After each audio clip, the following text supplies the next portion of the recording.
Welcome to today's edition of Crypto Corner at InvestorIdeas.com. News on what's driving the cryptocurrency market.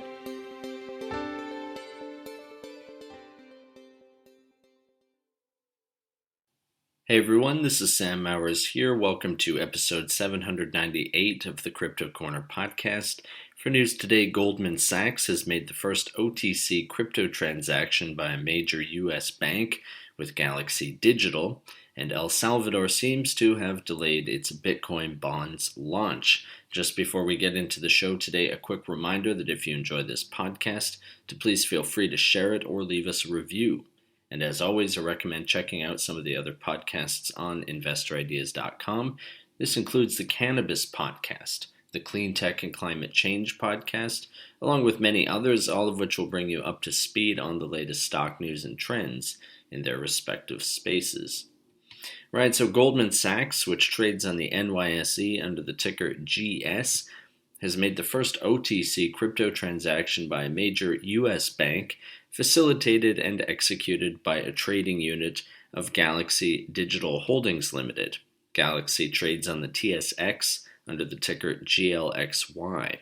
The transactions took the form of a Bitcoin non-deliverable option, or NDO, according to the press release, and also follows Goldman's first CME Group Inc. Bitcoin futures transaction last year.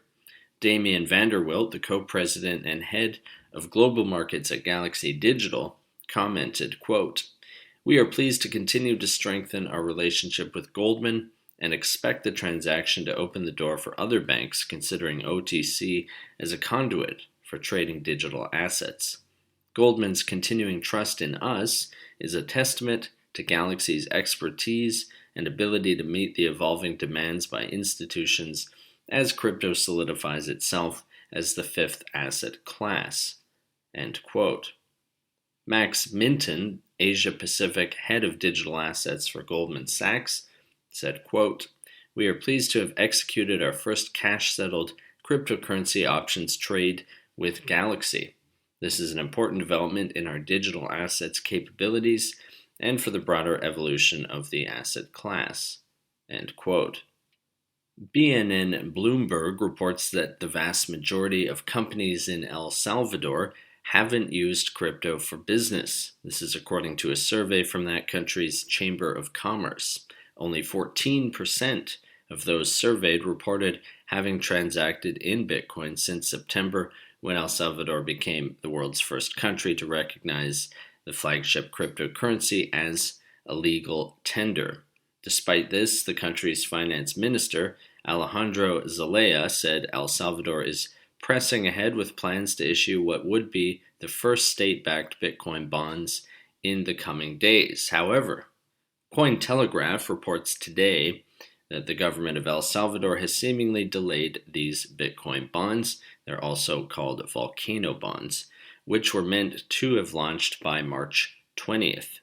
Fernando Nikolic, the marketing director at Blockstream, this is El Salvador's partner in the bond launch, said to Cointelegraph regarding the new dates of the launch, quote, "EBB1, that's the bond, will simply be issued on the Liquid network, which is operated by members geographically distributed all over the world. Blockstream serves only as a technology provider, so whenever they are ready, they will be able to issue the bond on Liquid the same way anyone else can." End quote. That does it for today's Crypto Corner. If you would like to be a guest or sponsor for this podcast, contact InvestorIdeas.com. Investor Ideas reminds all listeners to read our disclaimers and disclosures on the InvestorIdeas.com website, and this podcast is not an endorsement to buy products, services, or securities. Investors are reminded all investment involves risk and possible loss of investment. To hear more InvestorIdeas.com podcasts, please visit InvestorIdeas.com/audio. And a reminder, you can also hear our podcasts on Apple Podcasts, Audible, Spotify, TuneIn, Stitcher, Spreaker.com, iHeartRadio, Google Podcasts, and most audio platforms available.